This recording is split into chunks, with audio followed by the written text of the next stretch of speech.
この映像は1999年9月にテキサス州で行われた殺人事件の取り調べの一幕です。Mike, look at me. You're remembering what happened if you were inside there, right? You're remembering what happened. I don't honestly remember going in the building. If you were in the building, you went in there with me. I don't believe that, Michael. You do remember going in there. And you know you were in there. Did you shoot any of those girls? No, sir. Then tell us what happened. What did those two boys do to those girls? You want to live with this the rest of your life? No, I don't. Then get it out right now. They're you over. They're the ones that shot the girls. Do it. What did you see happen? 警察に責め立てられ困惑した様子の青年。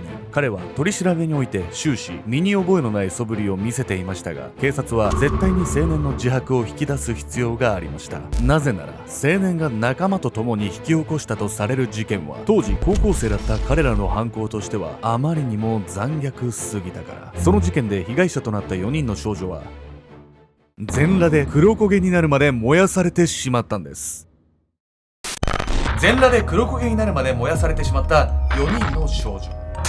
なぜまだ若い彼女たちが同時に命を奪われてしまったのか。30年未解決のこの事件の裏には人々を陥れた司法の横暴が隠されていたんです。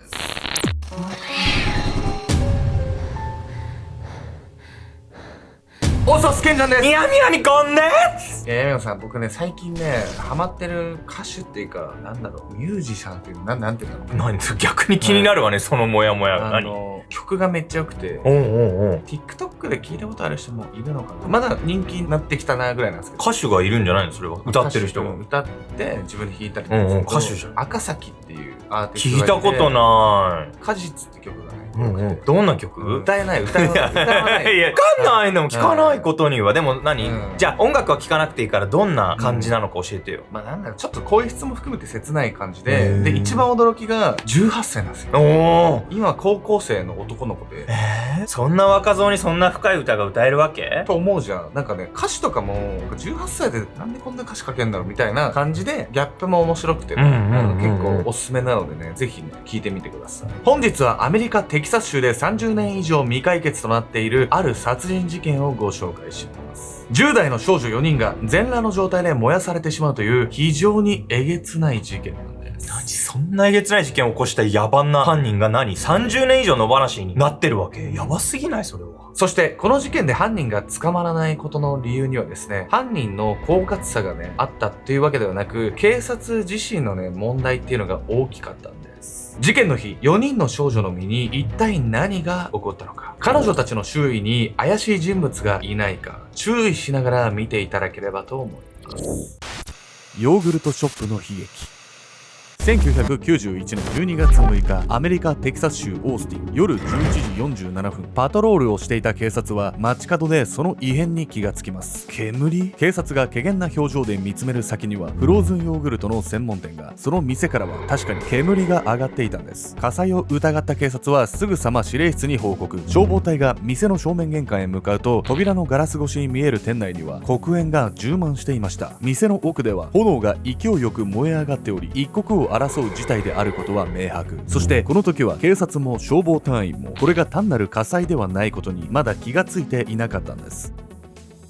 時刻は遡り、その日の夜7時過ぎ、17歳の少女ジェニファー・ハービソンは妹のサラとその友人エイミーを車に乗せ街を走っていました。お姉ちゃん、お泊まり会楽しみだね。私のバイトが終わるまでショッピングモールで時間潰してなよ。ジェニファーはこの後フローズンヨーグルト店のバイトに出勤予定。就業後にバイト仲間や妹たちと4人でお泊まり会を開く約束をしていたんです。妹たちを近隣のショッピングモールへ送った後、フローズンヨーグルト店へ出勤したジェニファー。お店ではすでにバイト仲間のイライザが働いていました。イライザは大学進学のためにお金が必要だったジェニファーにこのバイトを紹介した張本人。今日妹たちが閉店作業手伝ってくれるって。出勤すると同時にジェニファーはイライザにそう告げました。実はこのフローズンヨーグルト店は10代の彼女たちに関心なしで店を任せている少し珍しい職場。ジェニファーとイライザしか店にいない日も多く、部外者の妹たちに閉店作業を手伝ってもらうなど2人は非常に自由な働き方をしていたんです。イライザがジェニファーをバイトに誘ったのは監視のないその店で彼女と一緒にシフトに入れば何時間も楽しく話ができるのもあってのことでした。ただ店員に10代の少女しかいない状況は犯罪者からすれば絶好のシチュエーションだったのかもしれません。夜に10代の女子だけで営業してる店って聞いただけでさ、なんか物騒なこと起きそうな感じがするわよね。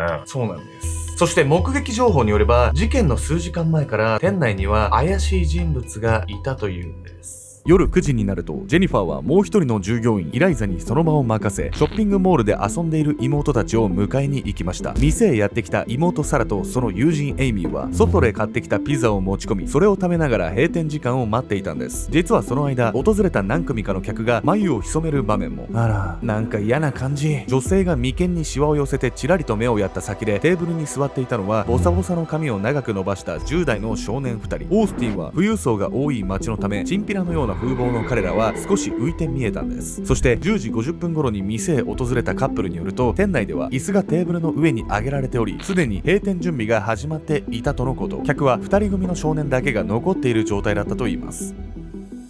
このちょうど1時間後、黒煙を上げたフローズンヨーグルト店。駆けつけた消防隊は施錠されていたドアをバールでこじ開け、火の元へ急ぎます。幸いにも火はまだそれほど燃え広がっておらず、消防隊の突入から間もなくして消し止められました。一方、火の勢いが落ち着いた頃、一人の消防隊員が声を震わせていったんです。あれ、人の足じゃないですか。店の奥の方に見えるそれを指さした消防隊員一同が向かうと、そこには炭のように焼け焦げた少女たちの遺体が転がっていたんです。4人の少女は全裸で、自分たちが着ていた服や下着で手足を縛られ、猿ぐつわをされていました。そして全員に銃で後頭部を撃ち抜かれた跡が。遺体は損傷が激しく、13歳のエイミー以外は原形をとどめていないほどでしたが、警察は店の駐車場の車から少女たちの身元を推測。後日、歯科記録からその日バイトをしていたジェニファーたちだと特定するんです。本当えげつなさすぎない？これやっぱり犯人ってさ、お店の中にいたあの人たちなのかしら。捜査の結果ね、店の中にいた人が犯人だったという可能性が高いとされているんです。閉店時間が訪れた後、店内では一体何が起こっていたのでしょうか。警察が現場検証を進めるとすぐに閉店の時間帯に強盗が行われた可能性が浮上しました。その可能性を示唆していたのは、まるで忘れられたかのように床に落ちていたテーブル拭き。そのテーブル拭きは少女たちが閉店作業の途中で襲われたことを物語っていました。また店のレジの記録によると、閉店時間の3分後にレジが開かれていたことが判明。そしてレジからは合計540ドルが盗み出されていたんです。さらに店に火がつけられた時間は夜11時42分。犯人は閉店後40分以上店内に滞在し、その間少女4人をもてあそんだと考えられました。犯人は店の奥まで4人を連れて行き、銃で脅して服を脱ぐように命令。裸の状態で拘束し、少なくとも1人に性的暴行を働いたと見られています。4人を射殺した後は店内の紙皿や段ボールなど燃えやすいものをかき集め、ライターオイルをかけて焼却。ここまででも十分に残酷ですが、犯人はさらに憤りを覚える痕跡を現場に残していたんです。くそ、ふざけやがって。少女たちの遺体を前に奥歯を噛み締めながらそう口にした警察。4人の遺体はまるで彼女たちを嘲笑うかのように、チョコレートシロップやヨーグルトが浴びせかけられていました。警察は現場からそれぞれ38口径、22口径と2種類の弾丸を回収。複数の拳銃が犯行に使われていることから、犯人は少なくとも2人以上で行動していたと推測されたんです。ほんとどこまでもふざけた犯人じゃないのよ。やっぱ若い客がさ、ずっと居座ってたって言ってたでしょ、閉店時間後に襲われたっていうぐらいだから、やっぱりその客たちだったんじゃないのかもしれないですね。実は警察はすぐにその人物像に当てはまる人物にたどり着くんです。しかし限りなく怪しい彼らを捕まえても事件解決とはいかなかったんです。少年たち。事件から約1週間が経った1991年12月14日、警察は近隣のショッピングモールで2人の容疑者を逮捕しました。逮捕されたのはモーリス・ピアースとその友人フォレスト・ウェルボーン。このうちモーリスは最近学校を退学したばかりで、地域でも問題児として知られていた少年。彼が逮捕されたのは22口径の拳銃を持ち歩いていたためでした。そして警察が尋問を進めると、モーリスはすぐにこんなことを言い始めます。俺とフォレストの他にも2人共犯がいるよ。モーリスが挙げた共犯者は彼と同い年のロバート・スプリングスティーン、マイケル・スコットの2人。いずれも近隣の高校に通う高校生でした。やけにあっさり罪認めるわね。これ銃持ってたみたいだしさ、これで犯人で間違いないんじゃないの？それがね、そうあっさりとことは運ばないんです。モーリスの自白によって事件は解決に向かうかと思われましたが、ここで問題となったのが彼と一緒に逮捕された友人のフォレスト。警察はフォレストからは全く自白を引き出せていなかったんです。そのため警察はモーリスに盗聴器を持たせ、フォレストとそれとなく犯行時の話をするように指示すると、モーリスから事件の話を持ちかけられたフォレストは何のことか一切理解していなかったんです。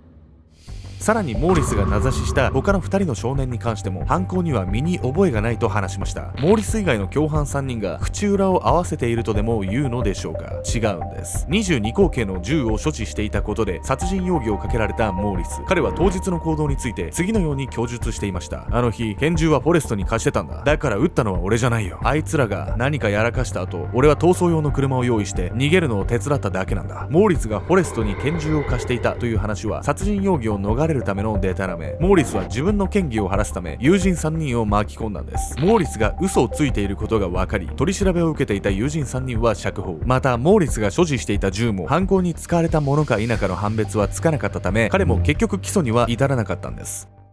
紛らわしいことするわね。何こいつ。わざわざ友達巻き込まなくてもさ、やってないならやってないって言うだけでいいのに何なのこいつ。モーリスはね、ちょっと精神的問題を抱えていたとされていて、友人を巻き込むことにも良心の呵責っていうのがなかったと言われてるんです。こうしてね、捜査は暗礁に乗り上げてしまったんですが、事件は数年後に驚きの展開を迎えていくんです。拭えない疑惑。その後も根気強く捜査を進めていたヨーグルトショップ殺人事件の担当刑事たち。事件の翌年にはメキシコに逃亡していた容疑者が地元の警察に捕らえられ、自白まで引き出される進展が見られましたが、実はこれも5人逮捕。自白はメキシコの警察によって無理やり引き出されたものでした。こうして警察の奮闘がことごとく空振りに終わる中、迎えた1999年、捜査チームが一新されたのをきっかけに担当刑事は捜査の方針を大きく更新。新たに仮説を立てた刑事が逮捕したのはモーリスたち4人の少年でした。警察は尋問の結果、4人のうちマイケル・スコットとロバート・スプリングスティーンの2人から自白を引き出すことに成功。最初に自白したのはマイケルの方で、彼は犯行当日の様子を次のように説明しました。目的は強盗だよ。昼間に下見をして、夜になってから銃を2丁用意して店に戻ったんだ。そして少女4人を殺害した際にはこんな様子だったと思う。1人は恐怖に怯えながら叫んでたのを覚えてる。ロバートが撃てと煽り出して、俺は一度だけ引き金を引いたよ。その後警察はロバートにも尋問を行い、マイケルの供述が裏付けられることに。裁判にかけられた彼らはそれぞれ有罪となり、2001年にロバートが死刑、翌年マイケルが終身刑の判決を下されます。そこから2人は10年近く服役し、迎えた2009年10月28日、いずれも無罪放免となりました。この決定は裁判の進行において被告人の扱いが不当と思える場面があったこと、また DNA 鑑定の新たな技術によって導き出されたものだったんです。どういうこと？また間違いだったの？この事件に関してはね、警察がとことん残念なんです。その説明の前にロバートとマイケルの無罪を証明した新たな DNA 鑑定の技術について説明していきます。本日のメトラキーワードは Y 染色体 STR 法について。 Y 染色体 STR 法とは2008年に登場した新しい DNA 鑑定技術で、男性のみが持つ Y 染色体の特定領域を調べる方法。 Y 染色体は父親から息子に必ず遺伝するもののため、本人が不在でも直系の男性親族がいれば DNA の解析が可能です。このほか Y 染色体 STR 法は男性の DNA のみを検出できる特性があります。そのため今回のように現場に残された DNA に女性と男性のものが混ざってしまっているケースでは、最も正確に男性の当事者を特定できる方法とされているんです。 DNA 鑑定の専門家によれば、男性が犯人の場合 Y 染色体 STR 法を使用すれば、真犯人以外の容疑者をほぼ 100% の精度で除外できるといいます。このテストの結果、ロバートとマイケルの DNA は不一致。さらに裁判で検察が2人に対し互いを有利にする証言の機会を認めなかったことが問題視され、有罪判決が取り消されたんです。ロバートとマイケルはそれぞれ犯行について自白していましたが、それらはいずれも警察に強要されたもの。実際に取り調べシーンを見ると、誘導尋問が行われていることがよくわかるんです。Honestly remember going in the building. If you were in the building, you went in there with them. I don't believe that, Michael. You do remember going in there. And you know you were in there. Did you shoot any of those girls? No, sir. Then tell us what happened. What did those two boys do to those girls? You want to live with this the rest of your life? No, I don't. Then get it out right now. They're you over. They're the ones that shot the girls. Do it. What did you see happen? Some point where he's handing his that revolver. What does he say to you? Either shoot him or you're next. That's what he said. Because I didn't want to do it. Right. Either shoot him or you're next. What do you remember hearing then? I remember looking at this girl. I cry. I hear Robert saying, "Do it, do it." I hear the gun go off. I only pulled the trigger once. 最初は一貫して身に覚えがないと主張していたマイケルですが、警察に責め立てられ虚偽の自白をせざるを得なくなったことが見て取れます。この件に関しては当時のオースティン警察の体制に問題がありました。なんと警察はこの事件で50人以上の容疑者に虚偽の自白をさせているんです。これは単に誘導尋問が行われていただけではなく、取り調べについて適切な訓練を受けていない刑事が多数いたとのこと。ヨーグルトショップ殺人事件が30年以上経った今も未解決のままになっている原因は、そうしたずさんな捜査体制にあったのかもしれません。同時に途方もない数の虚偽の自白は警察に嫌疑をかけられ、耐えきれなくなった人々の重圧を如実に物語っています。もしあなたが言われのない罪で取り調べを受けることになったとしたら、心が折れずに無罪を主張し続ける自信はありますか？